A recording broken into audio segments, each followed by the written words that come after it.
Have you ever noticed that sometimes the harder you work on yourself, the more resistive your inner blocks become? It's kind of like trying to catch smoke with your hands. The tighter you grasp, the more it just slips through your fingers. I've been there. A few years ago, I was deep in what I now call my transformation addiction phase. So I'd wake up at 5 a.m., try to meditate for 20 minutes, journal 3 pages, do some breath work, recite affirmations in the mirror, take a cold shower, and that was all before my actual morning routine even started. I had reminders on my phone to check in with my mood, apps to track my habits, a stack of self-help books by my bed that were slowly turning into a safety hazard. I was doing all the right things. Hell, I was doing all the things.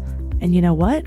Some of my deepest patterns, the ones that really mattered, weren't budging. Not even a little bit. Like, what's the point of that whole morning routine when I'm having 4 glasses of wine in the evening? Well, it wasn't until I completely burned out on personal development that I had this wild revelation. My kind of aggressive pursuit of growth had become its own form of resistance. It's kind of like those little Chinese finger traps that we played with as kids. The harder you pull, the tighter it gets. Well, if you listened to last week's episode with Elizabeth Husserl, you heard me open up about my own experience with financial blocks. Even though I've always been pretty good at making money, I discovered that my subconscious was running some pretty interesting programs around holding on to it. And like many of us, I had to learn that true wealth isn't just about the numbers in your bank account. It's about your relationship with abundance itself. But it's not just about money, though. These sneaky little subconscious patterns pop up everywhere. So maybe you keep dating the same type of person, or you procrastinate until you're drowning in deadlines, or you can't stop binge watching Netflix when you should be adulting. Whatever it is, there's usually a deeper pattern at play.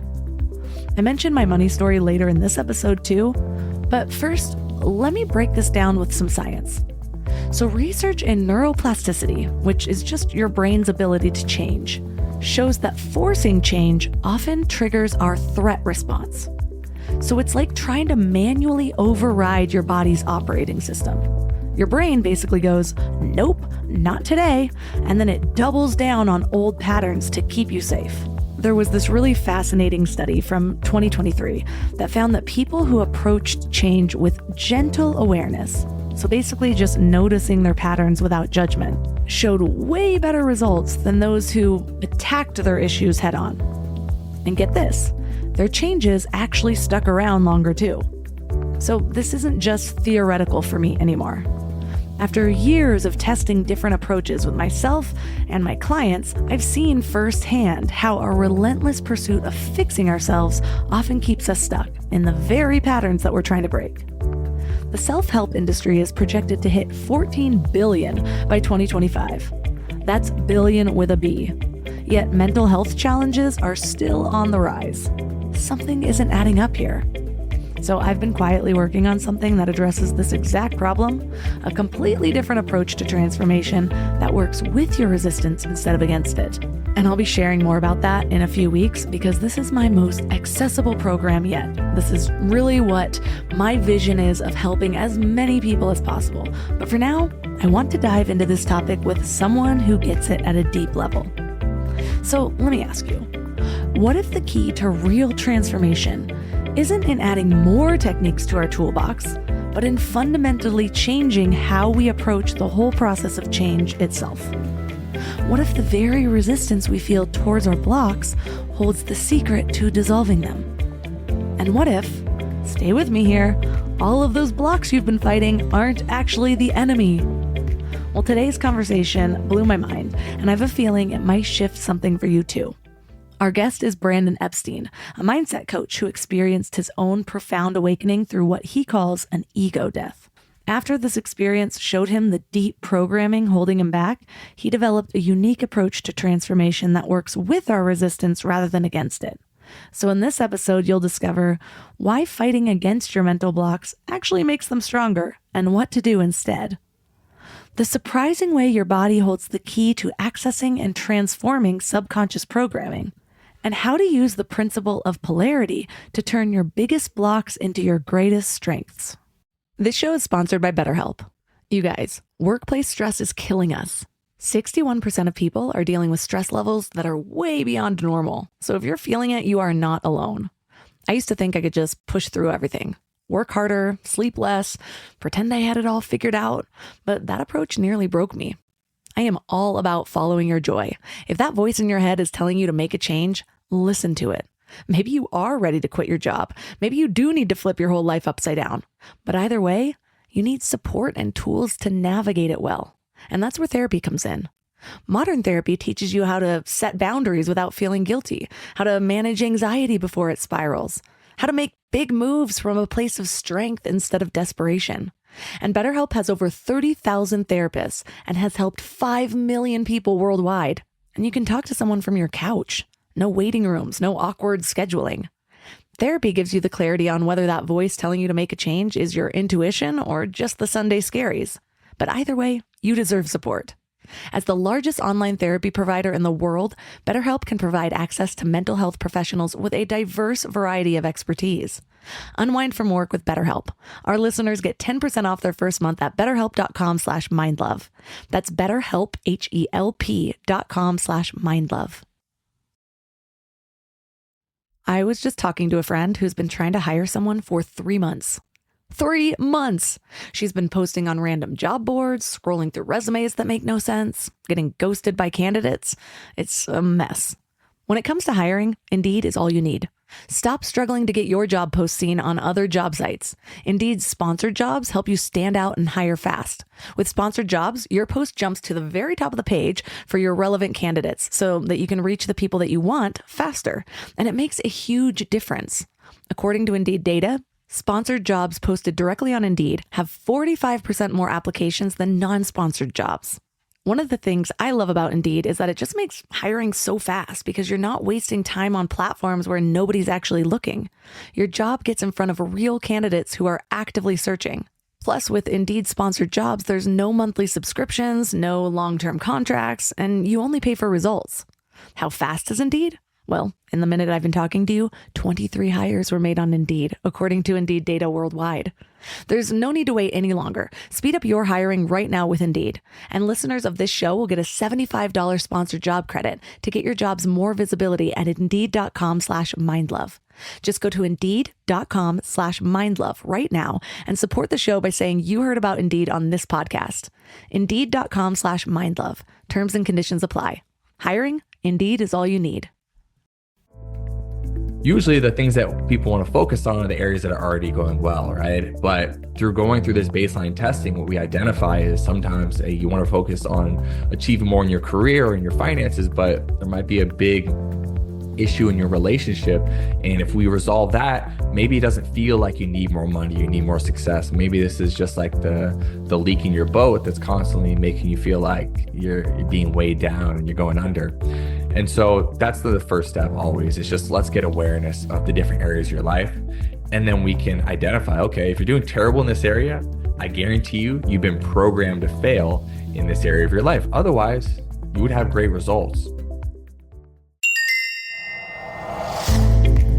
Turn up your frequency with MindLove. Bite-sized brain hacks for seekers, dreamers, and doers. It's time to give your mind a little love with your host, Melissa Monti.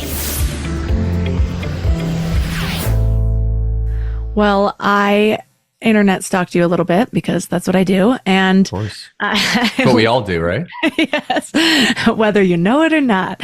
But I love your content. I'm all about really identifying those mental blocks. And I remember when I was first touching on this subject years and years ago, I was surprised at first it just sounded like a concept. And then when I started to actually break through things and feel like, oh my gosh, there could be one conversation that all of a sudden it's like I would open up a whole different level of life. And that's what the last 10 years or so have been. But even now, with what I know, I'm still coming up against hidden little things in the psyche that I'm like, oh, I didn't know you were there. So I'm so excited to go deep on all that today. What inspired you to write about breaking through mental blocks and just achieving greatness? Yeah, well, a few years ago, I died. I had an ego death. And through that experience, I went through an awakening and I actually started to understand how I was programmed to fail. And this was revelatory for me because I went a lot of my life just unconscious to how I was creating my reality. And by how I'm creating my reality, I mean, listen, there's all this external data, right? Things are happening around us in any moment. And then we're bringing it in through our five senses. We see, hear, smell, taste it, touch it. But then we actually create our own experience of that based off of our programming that lives beneath the subconscious. So it's not consciously in our awareness. So it's happening automatically. And then it's creating our feeling experience. And we take that feeling and it drives our behavior. And so a lot of us are just living on this loop. And I definitely was. And so unless you put yourself on a new loop, you're going to keep living the same hallucination over and over again. And so when I had this awakening experience, it revealed to me so much of the programming that was holding me back. And so I reprogrammed it for myself with the help of a mentor at the time. And it changed everything in my life, improved my relationships and increased the amount of money I was making, improved my health. Most importantly, it gave me real peace of mind. It gave me the ability to get out of an anxious state and be present. And so I just felt really passionate about bringing this to the world. And so since then, the last 5 or 6 years or so, I've been taking dozens of clients through my process of reprogram them to succeed. And eventually got to a point where I said, let me write a book on this. Let me tell the story of how I went down this path in the first place. And then let me give people an actual playbook. Because at this point, I can't work with everyone at the one-on-one level. So here's my playbook and people can do it for themselves if they'd like. Tell me about your ego death. What led to it? What cracked you open? Yeah. I had an experience with the Bufo olivaris toad. So it's chemical compound 5-MeO-DMT. And I heard about it through the Mike Tyson podcast, Hotboxing with Mike Tyson. He did it actually in the first episode of his podcast. And I think I had heard of it before then as well. But just hearing a little bit about his experience and who he was in those early episodes of the podcast after having that ego death experience, it really intrigued me into having one of those experiences for myself, because I knew that I was very rational, logical, just, conscious mind dominated. I always wanted to have control. And I knew that like that was leading to a lot of my anxiety. And I didn't know the depth of the program that was creating everything in my life, but I knew that I needed to let go. And I also knew that it would be, kind of a vicious process to let go, but I was ready for it. And so, yeah, what you're seeking seeks you. It didn't take very long for someone to send me in the direction, actually out there in Riverside, California. So I was living in Los Angeles at the time, to go have this experience, and I did it. And it was rough. It was a very rough experience because, as you can imagine, if you build your identity up through this ego your entire life, and then it's just ripped away from you in a moment, and then you're put back into it again, you realize that it's all built off of something that isn't as stable as you thought it was. This is me, this is my name. And then like you have that taken away from you, like, wait a minute, I'm way more than this. There's something spiritual. There's something connected to a source much greater than me. And that's the real me. So what is this me that I've been experiencing? And you realize that you've constructed this, and you've been constructed by your early life experiences, parents, society, community, are what we collectively believe to be true, as a species at this point in time, all those things. And then, I had the opportunity, okay, well, what's actually working for me and what's not? And so I was very fortunate at the time. I had a very successful fitness company online, I had a big YouTube channel. So I barely had to work at the time. I was maybe working a couple hours a week. So I took 6 months of reprogramming my subconscious. I went deep because what I understood was if I wanted to be the coach for other people, I really need to clean up my inner world so much to where I could be a clean and open vessel to actually feel what's going on in other people's bodies without confusing it with what's going on in my body. And so I went in on it. I did that over a 6-month period. And of course, there's, like you talked about in the beginning of this podcast, there's always going to be like the government is going to turn on, right? You get to a new level of success, you're going to find something that you didn't even know was there. But I did most of the heavy lifting for my previous, 28 years of life in that 6-month period. And definitely the most profound experience of my life. And set me on a whole new path, which I'm really grateful for. I've had 2 5-MeO experiences. And the first one was it was wild. It was so much shorter than I expected something like that to be. And yeah, it was like I left my body. I can't explain it any other way than how I assume it would feel right before I die, like as I'm dying and Yeah. releasing from the body.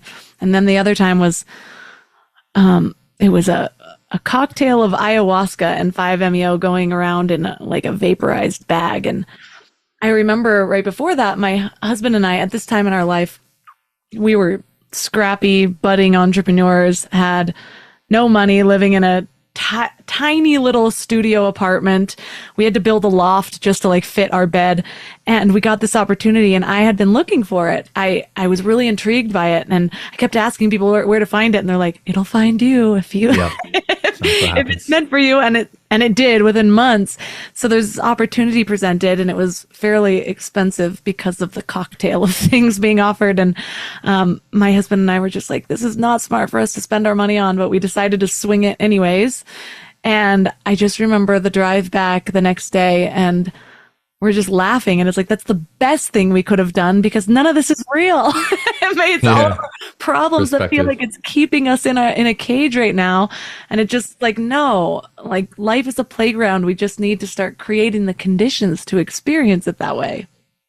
Yeah, absolutely. Yeah, I think one of my big moments right after the experience too is that like everything is organic. Everything is organic matter, and like it's all like I think like we think of like, oh, that's nature and that's not nature. But you know, after you have an experience like that where you're in the oneness, you come back and you realize it's all nature.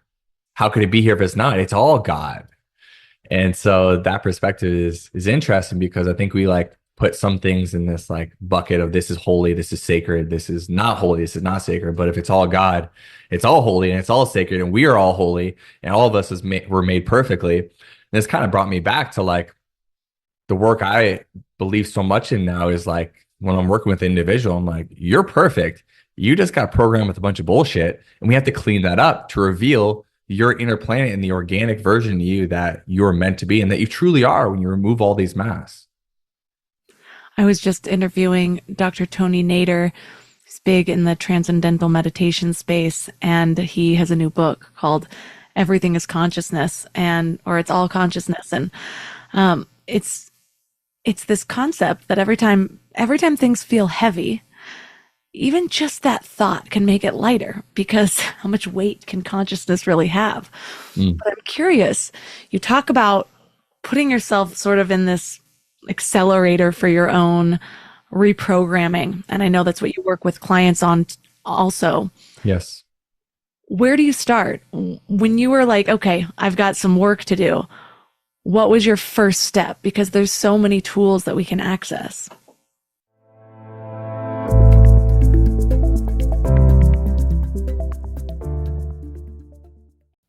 Let me ask you something. How much time did you spend last week thinking about what to eat? Planning meals, making grocery lists, wandering around the store like a lost tourist. I used to waste entire Sunday afternoons on this, and it was exhausting. Then I found Hungry Root. Hungry Root fills your cart with personalized picks and plans your week of meals, getting smarter with every order. They have over 15,000 recipes to choose from each week, and most are ready in 15 minutes or less. I'm actually headed to Michigan this week, and I had my Hungry Root order delivered there. So I already know that I have meals ready and plenty of snacks for the kids without scrambling to find a grocery store. It's just handled. And what I love most is their smart cart technology. It learns what I actually like and then recommends groceries, recipes, and supplements just for me. So no more buying spinach that rots in my fridge. They screen out over 200 additives and only source high-quality ingredients. The time I've gotten back has just been life-changing. So take advantage of this exclusive offer. For a limited time, get 40% off your first box, plus get a free item in every box for life. Go to hungryroot.com/mindlove and use code MINDLOVE. That's hungryroot.com/mindlove, code MINDLOVE, to get 40% off your first box and a free item of your choice for life. hungryroot.com/mindlove, code MINDLOVE. What was your first step? Because there's so many tools that we can access. Yeah, I was very fortunate because I had a mentor who helped me go down this path. And so I've been on this consciousness expanding path for quite some time. Actually, when I was 18 years old, I was playing college football and I rode the bench my freshman year playing, and I was looking for solutions. So I went into a supplement shop, and the owner of a supplement shop happened to be this super spiritual guy who had studied everything from neurolinguistic programming to hypnosis to energy training and was a real life mystic. And so at that point, he kind of like swapped out my idea for like, I need some new creatine with, I need to improve my consciousness. And so he started me down the path then. And I saw the real world application because I came back and I had a great season playing football after that. And I started sharing all these tools with my teammates. And so that put me down the path initially. And so we worked together for a few years, but then I went away from it and I started applying my stuff in the world. And we hadn't worked together for years up until I had this Bufo experience. And I was like, all right, if there's going to be someone who's going to help me put the parts back together, it's going to be this guy. And I reached out to him and we rekindled our relationship. And he's the one who came up with the program. And I've kind of since made my own version of it because I think we all like internalize these tools a different way. We take our life experience, we take all the tools we learn from other places, and we make things our own. And so he gave me his program initially, which was called the Inner Planet Cleanup Program, which he does with people where he has you go through all these core beliefs and has you go into a deep meditative state to just uncover, what do you believe to be true about yourself? What do you believe to be true about other people? What do you believe to be true about the world? So these core beliefs that you have. And those are the ones that are kind of like dominoes because, we have all these beliefs about like specific things, but if you deal with the core beliefs, oftentimes it will resolve a lot of these like surface level things where it's like, oh, well, I believe I'm afraid of this job interview, right? Well, maybe like the deeper thing is like, I believe I'm not worthy of doing something I love, right? It's like a much deeper, or I believe I'm not worthy in general. And so it's like a domino effect for a lot of them. So he took me through that initial process and then it was so transformative to start. I ran with it and I started adding all these other techniques that I'd used in the past and I kind of made it my own and put myself in a little accelerator, but he was definitely the catalyst for that. I remember just reading a lot of self-development books in my 20s, and oftentimes they'd resonate deeply, and other times just by the title, I'd be sort of turned away from it. And one of the topics that just never felt like it was going to resonate was worthiness. And I didn't believe it was going to resonate because I always felt as though I thought highly of myself. And it's because I think I was aware of many of my strengths. But when I started to uncover what worthiness issues actually manifested into, I realized that was my biggest problem. That I could have deep worthiness issues, but also feel great about my sense of humor or my sense of intelligence or my ability to learn. But I might choose horrible relationships because I didn't think I was beautiful enough, or I was always comparing myself. And so sometimes the issue that we need to work on is so hidden beneath layers of our own understanding of what these concepts are, our own filter of how we're looking at what's holding us back. Sometimes we don't even see those things. So how do you identify which areas of a person's subconscious needs programming? Yeah, I take them through a baseline testing to start. So I just look at actionable things. So I say, let's look at your peace of mind. Where are we? 1 to 10. 1 is like, you don't want to live anymore. 10 is you have this sense of complete wholeness. You're complete. Let's look at your physical health. What is your satisfaction with your health and vitality? 1 is you're knocking on death's door. 10 is you feel like it's at its peak. Let's look at your satisfaction with your career, not how much money you make, but your satisfaction with what you do for your career. 1 to 10, where are we at? Let's look at your finances. How satisfied are you truly with the amount of money that you have and that you're making consistently? 1 to 10. And then relationships. So we look at your romantic relationship, and whether you're in one or just your perception of that area of your life in general. 1 to 10, give it a score.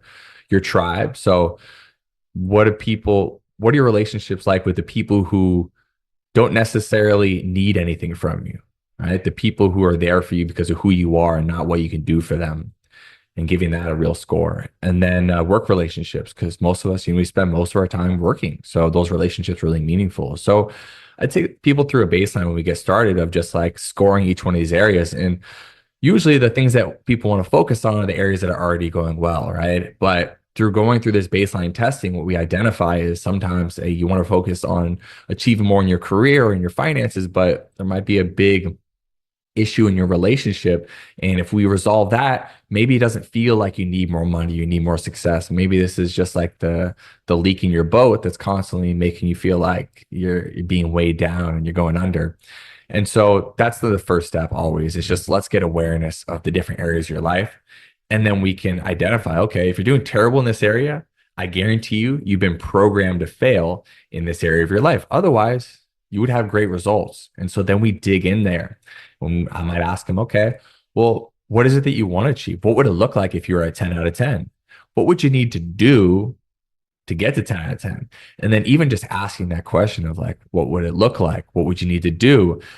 My kind of gift is that I'm able to feel into people's bodies, and I can feel like if different energy centers in their body start to light up, they might feel it. I might feel it and they might feel it because I feel what's going on in their body. Their upper stomach start to light up, and the anxiety or fear lives there. It's like, oh, I'll ask them, what do you believe to be true right now that makes you feel afraid when I ask you about staying consistent with your workout program? Like, should be a matter of fact thing, And then, what we might uncover is someone says, well, I believe if I make time to work out, then my business is going to suffer because I'm not going to have enough time to put it there. And then what happens when my business suffers? Well, I'm not going to have the thing that gives me my self-esteem, and so on and so forth. And we go to the worst case scenario because that's what the subconscious does, right? It always goes to the extreme. So that's the rabbit hole. It's baseline. Where do you want to go? What is the feeling that's creating the resistance? And then in the physical body, we'll uncover what that program is, and then we'll work through it together. You mentioned that we all have areas where we underperform, even if they don't really seem like a priority. Yeah. What is a common area that a lot of people struggle without really realizing its impact on their overall success? Well, I work with a lot of high achievers, right? A lot of professional athletes, a lot of professional business people. And I'd say that a lot of the issues come around romantic relationships. Just because, let's say, I work with a lot of guys. I do work with women as well, but like just because a man has a lot of success in his career or he has a certain level of status, you would think that he'd feel very confident with his ability to approach romantic relationships. But oftentimes that's not the case. There's a lot of low self-esteem there. There's worthiness issues.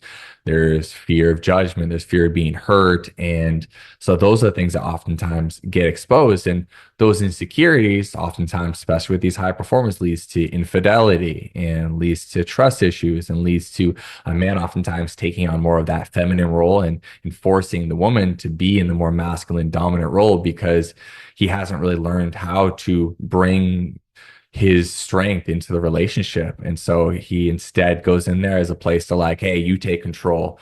And that usually doesn't work out well for either of them because the woman oftentimes has to end up being almost like in a motherly role where like they don't want to carry that burden.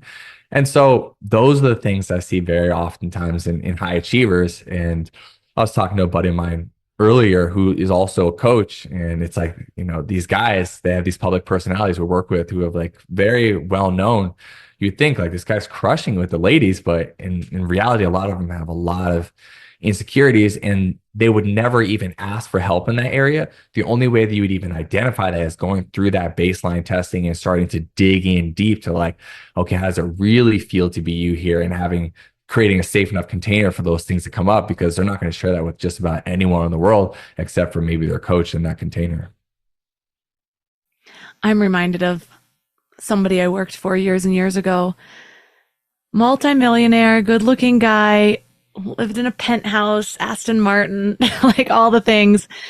And that was one of the first times I had been doing a lot of inner work where I was just able to look at somebody else and be like, oh, I see a clear issue there, because all romantic relationships, it was just like throwing money at it. Let me fly you to France first class. Let me do this. And it was like the worthiness issues were screaming like I'm not enough on my own without, without this money. And even though I was recognizing this in somebody else, it made me, I remember just one day in meditation, actually, I was just thinking, which one of these issues is so clear to other people about me? Because, Mm, we all have those things. mm, And as you were talking, I was trying to think because I was like, yeah, I'll take you up on your offer to coach me around something. yeah. And I'm a very intentional person. I've spent the last like 15 years really curating my life. But there's one area that I find an inner resistance towards even approaching, and it's Mm, finances. And mm, I think it's because at one point I didn't have a lot of money. I spent years and years in college being like I'd be shopping at the mall at like a designer. I'd be looking at a designer purse and I'd have like $150 in my bank account and be like, well, I can overdraft 100 so I can get this mm, $230 purse. And now it's completely different. I make good money. I trust in what I'm doing, but maybe it's just that I don't know how to budget, but I refuse to even approach the subject of really getting clear on that. And I know that it holds me back because even when I'm bringing in abundance, because I don't have a clear picture, I can feel a weight of lack. And so it's something that I've promised myself will be my, by the end of 2024, 2025 at the latest. mm. It's something I'll approach. So where would you start with me? Yeah. I would start by having you close your eyes and going in, because as you know, there's nothing outside of us. There's no information outside of you that could ever give you any clarity. Oh, it's all inside. And so if anyone who's listening to this right now isn't driving or operating heavy machinery, I recommend doing the same because I bet you have an issue around money, or you might have an issue around a relationship or something that will be applicable if you go through this. So Melissa, go ahead and just take a deep breath in through your nose. And on the exhale, just sink down deeper and deeper into your body right now. And I can already start to feel there. Yeah, there's that sensation right in the upper stomach. Feels like it's like upper left a little bit, or just below the sternum. Money, money, money, money. Yeah, why don't you just your money? Yeah, get a hold of your money. Yeah, organize your money. I feel it kind of go down to the lower stomach and say organize your money, control issues down there. Ooh. What do you feel in your body as you just think about like, yeah, controlling my money and just doing the right thing with my money? And stay down in it with your eyes closed as you feel into that. In my body, I almost always notice issues in my sternum, but for some reason I have it right upper chest, like just a weight. Oh yeah. And what do you think needs to be said? Like just blurt it out. Like what do you need to say about money? Like the thing that you haven't said yet that just needs to be just say it. The thing that you know and you just kept it down inside it, just say it now. What is true? What do you know to be true about how you're managing your money? Say it. There's like 1,000 different thoughts, and I think that's the problem. I need to untangle it. Mm, On one hand, I feel great about money. I've made so many strides in my business. I feel really good about how I'm earning money. I feel good about the amount of money that I'm making. And then when I think about, okay, creating a budget, really tracking everything, it's like this dark cloud just goes in front of all the thoughts and I still don't yeah. want to look at it. Yeah. And when you start to go there, I feel it more in the sternum. Yeah. More in the sternum area. So I want you to sit right in the middle of just below the sternum. Just put your awareness right there in that feeling and just sit in the middle of that. Oh God, that darkness. Just sit right in the middle of the darkness. Oh, just so heavy and just, oh, it's not nice. I want you to sit right in the middle of it. Oh, and really what it is, there's only one thing that lives in there, and that's fear. That's all that lives in there. And we could call a lot of things. We could give it different labels, but at its core, what is this fear? So, what do you believe in to be true about managing and organizing your money, especially managing your money, that's making you feel so afraid right now? Things are coming up that I haven't really allowed myself to sit with in a long time. I think there's a fear of it going away. And so there's this subconscious pattern of really feeling the abundance now, which can lead to being a little bit frivolous with spending. I've been in a lot of situations where my company shut down, my parents had a big investment stolen from them twice. Just a lot of moments of feeling like I have it and then it's just gone. And so it's hard for me to want to, oh, yep, that's it, because I feel like I'm going to cry. Go in there. It's hard for me to look at the future because there's this deep-seated doubt that it's only in the now, which on one hand is true, but on the other hand makes it really hard to plan. Here we go. Sit right in the middle of the upper stomach. Right in the middle there, right in that feeling. Go all the way through it here. Sit right in. I know it hurts. It doesn't feel good. It's like not where you want to be. We have to move through it. We have to move through it. Sit right in the middle of it. And I want you to say this out loud. We have to accept it. I believe my money's not going to last. I believe my money's not going to last. And let me know when you've accepted that. It's hard to accept it because there's this other belief I've been working on reprogramming it. So it's like they both live side by side. Yeah. But to some degree, that's what we just found out, right? You just said in the future, fear on the future. Says that right now there's something still living in the upper stomach. So if you accept it, we can remove whatever imprint is still in there if you want to. Yeah, there is. I know it's like an ego death because you've done a lot of work on this. So the ego doesn't like to have to do it again, but just do it with me and we'll be done once and for all. Can I share with you what came up that's allowing me to then accept it? Sure. I think the belief I've built is that I'm not going to do anything where it's not going to last. I trust in myself to keep earning and to be abundant in that way. But even now, if there's another fear that's like, what's happening in the world right now? What are they doing with currency? And so I was like, yep, no, I still believe that I still have a belief in there that my money's not going to last. And that it's not even always in my control. Yeah. It's not about me failing, but yeah, what sounds like to me, if I was going to enable it, it's like I won't have, like the fear is I won't have financial security in the future. Yes, security. That comes up every time I do inner work. That's it. So I want you to accept it and say it out loud. I believe I won't have financial security in the future. Ooh, full ego death right there. I believe I won't have financial security in the future. Yeah, just accept it. It's true. You won't.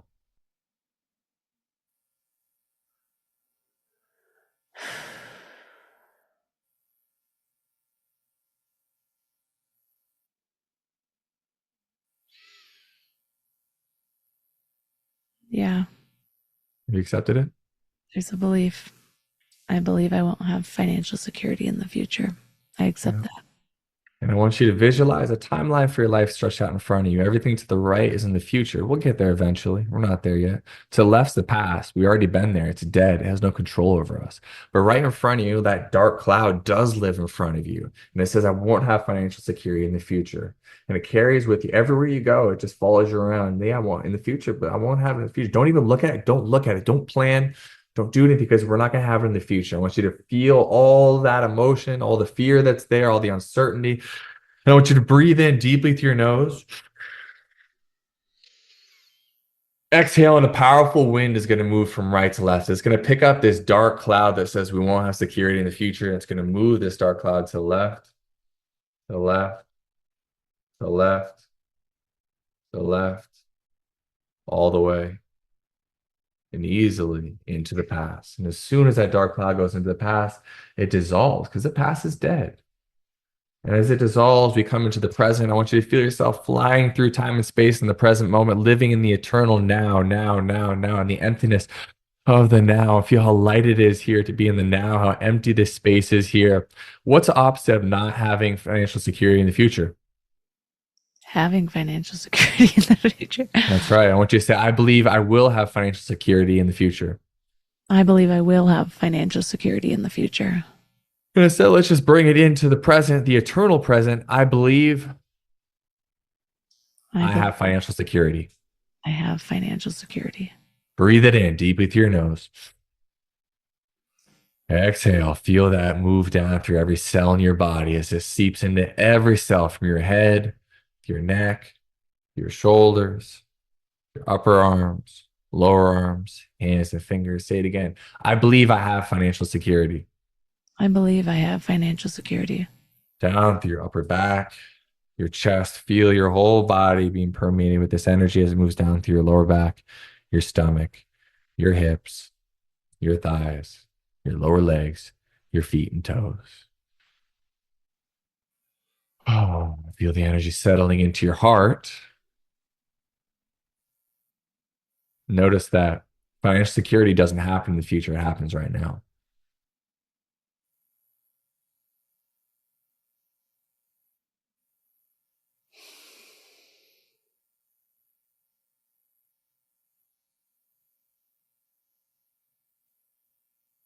Feel this energy move through your body into the timeline of your life. We got rid of the old energy, so now we replace it with this new energy.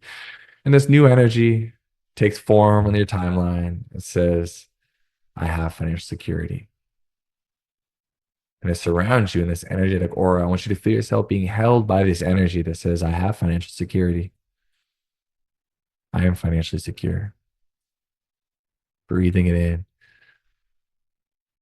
Just feeling it settle into every cell in your body. Everywhere you go, everything you do. And because you believe it to be true, you make it true.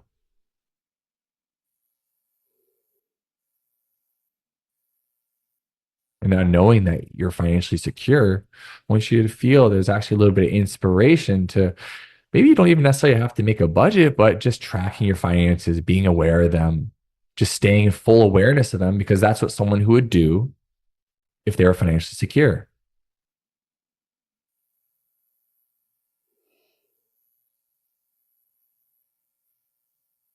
And so now I want you to feel yourself in your heart fully embodying someone who's financially secure. And what inspiration comes from that, from being someone who's financially secure?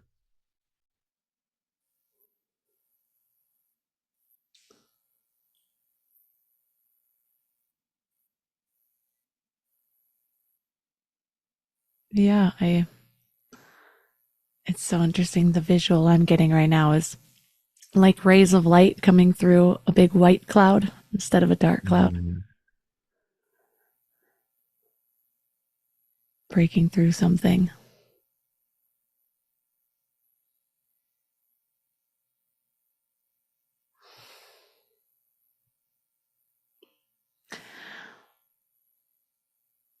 What I find interesting is the duality of two things. I mentioned earlier how for a long time I wouldn't look at worthiness issues because it just wouldn't refuse to believe they'd resonate. And as we were going through that exercise, was like I could feel the self I've been building bumping up against this old version that I've been overriding and refusing to look at. And I think so often that happens, which makes us even more resistant of actually healing our blockages, because we're like, no, but I'm doing this over here. That's not me anymore. Not realizing that we haven't been allowing light to shine on some of those shadows. And so we're just holding two versions, giving the universe and our own identity mixed signals. Yeah. Sometimes there's just levels, of depth that we can get to move the energy on something, to get into full alignment with that identity. And you telling me that you didn't want to look at it, that was just a clear signal that, there was still some healing work that had to be done there. And so I hope moving forward, there will be inspiration to stay in full awareness of your finances because you are financially secure. Yeah, that was helpful. I remember my first time doing energy work. It was like my logical brain kept wanting to shout bullshit. And then over the next couple of weeks, because I was just like, oh, you're just walking me through something. This can't be doing anything. And then over the next couple of weeks, I broke through like 3 things that had that I could not penetrate for years, or for a lifetime. Yeah. And that was when I knew. I was like, it's all in this energy. It's all in these energetic barriers, and we're just creating stories, and we prop those stories up, and we think that they're real. But if we just are willing to sit with that energy a little bit longer to really feel what's in there for us, what needs to move through our bodies, then we don't need to convince ourselves of a new story. The new story comes through. I love how you said, what are you inspired by now by being this person who's financially secure? Our inspiration, our ideas are attracted based on our beliefs about ourselves, about what's possible, about the world. Yeah. And so even just so funny, it can be such simple steps, but even just sitting there in that I am financially secure, it's like my mind is bringing in all the truths, because the truth is I am. And I know my tendency to overspend. So I have created safeguards. I will spend it on stock. So it still is like that dopamine hit of the purchase, but it's going into a place where it's growing. And so it's funny how I had this fear or this unwillingness to look. And so it's also, even though it feels like it's saving me from what I'm afraid of, from an insecurity, from a lack of security, it's also holding me back from really feeling what I've built over the years, the financial security that I have had. And so even though we think we're just resistant in one thing, we're actually resistant to all of the good in that same area as well. Yeah, absolutely. I work with, pro athletes that are making $10+ million a year, and they still live in this scarcity mindset because they're still in that old story, that old programming. So it doesn't actually, like, your physical reality actually doesn't even matter that much sometimes. Like, you could be living in a new physical reality and still be running the same programming, which it sounds like that's kind of where you were as well. It's like, well, I'm even doing the things to safeguard and be financially secure, but there's still this like trigger that doesn't allow you to fully enjoy the fruits of your labor and everything that's come to fruition is continuing to come to fruition for you. Once you take people through that process, oftentimes people feel an almost energetic momentum. And I think a lot of us are so used to reaching outside of ourselves for healing, and that creates that kind of resistance of sitting with what we do know. But I worked with somebody on something similar, and I remember them just saying, well, I don't want to lose this. And so how do you recommend people hold on to that energy, hold on to the new beliefs, or is it not even needed?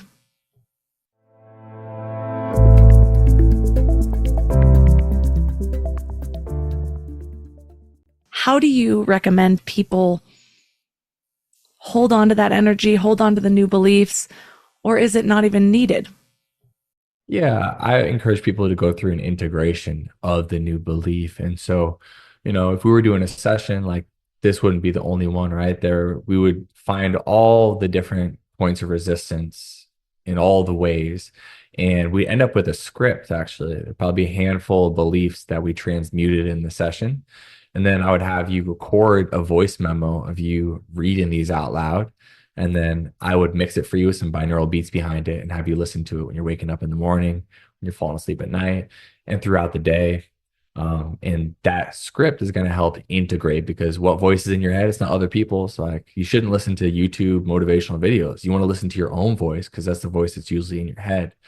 So that's the integration you do. And you also want to do it when you're waking up and falling asleep, because you're in more of a slow brainwave state. You can access more of that primary alpha brainwave state, which allows you to incept these new beliefs in. Because what are we trying to do? We're just trying to imprint this into your identity, and you have your subconscious know, like, yeah, this is who I am now. And it learns through repetition. So that's very helpful. So the sessions are great, but I always do integration with my clients to make sure that this stuff sticks. And then we just monitor it. I don't do one-off sessions with people. I do seasons of work.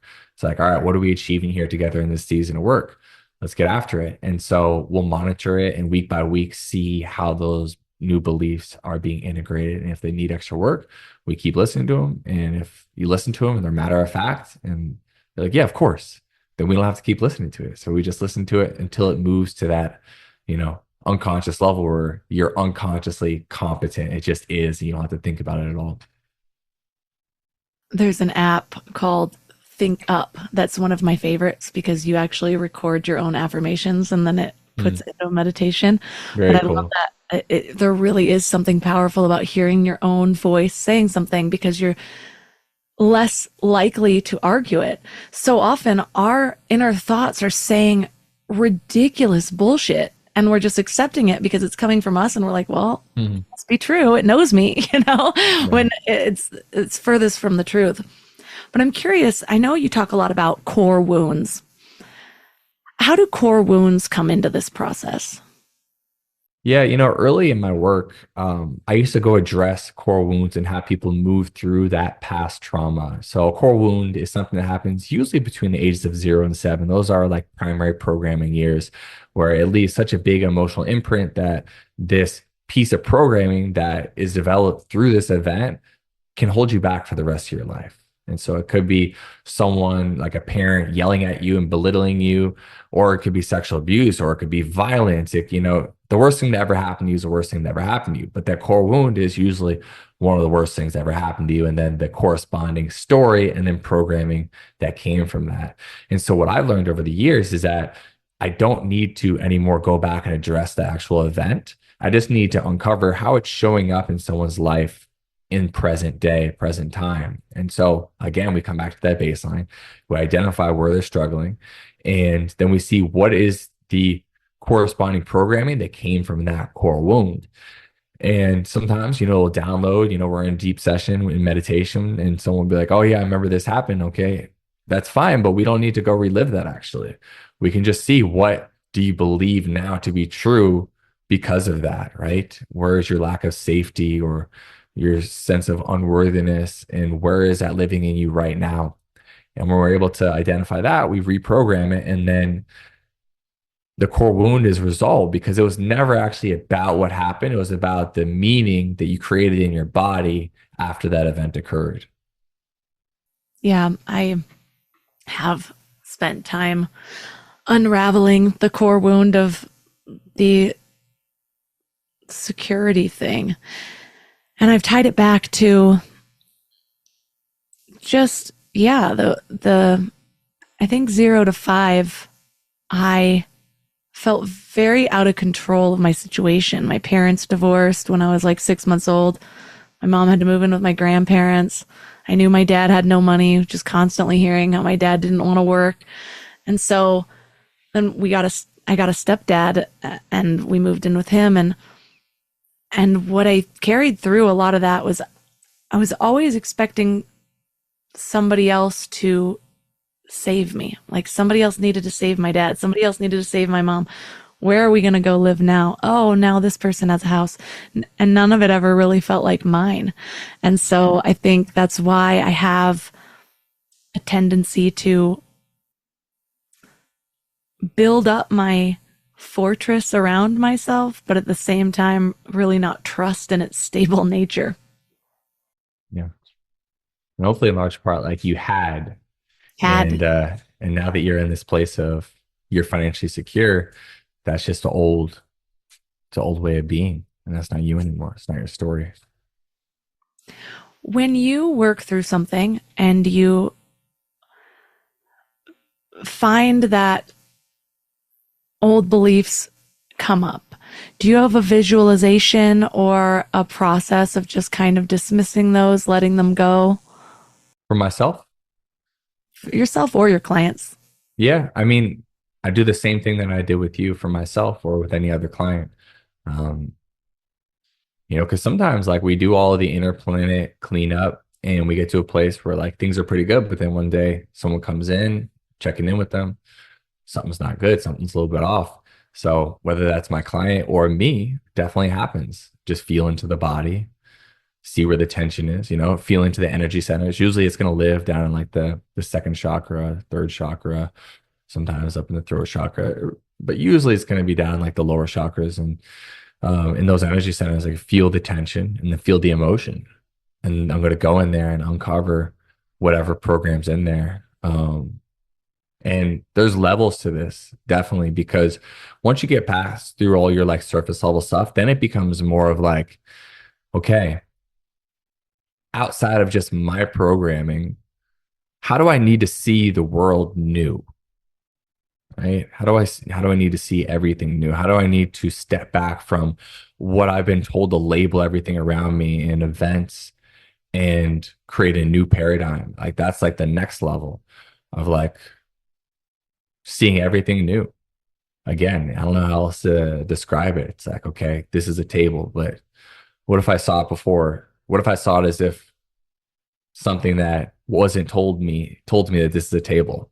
Or I look and I saw my couch and I didn't have a label for it as a couch. It's like, what if I could just see and observe everything and just be more experiential with it instead of placing all my judgments on it? And that's like the next layer of programming, of course, that like runs deep, deep, deep, deep, deep into us as humans, because there are some things that we have this deep programming around that perpetuates the fear of separation, you know, between us as humans, as from other people, animals, each other. And that's why we have war. That's why we have conflict and all those things. So that's in many ways, I've done most of my like personal programming. Now it's like I'm coming up and I'm confronting a lot of those things individually. It's like, how do I fully let go of fear?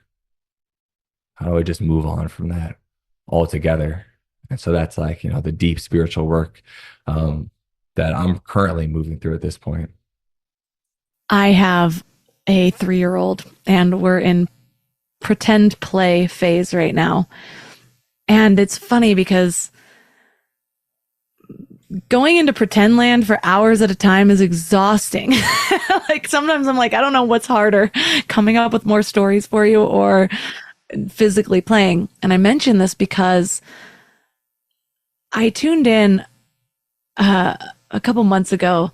I was actually the one that kept trying to get him to come up with stories, and then it just took one day, and now he's like so creative all the time. And I remember just sort of feeling exasperated, like, man, I don't want to do this. And it's like, just look, think of this like a workout. Imagine how many benefits there are working out my creativity muscles like a child every single day. And I was reminded of this because you said, what if I was looking at everything anew?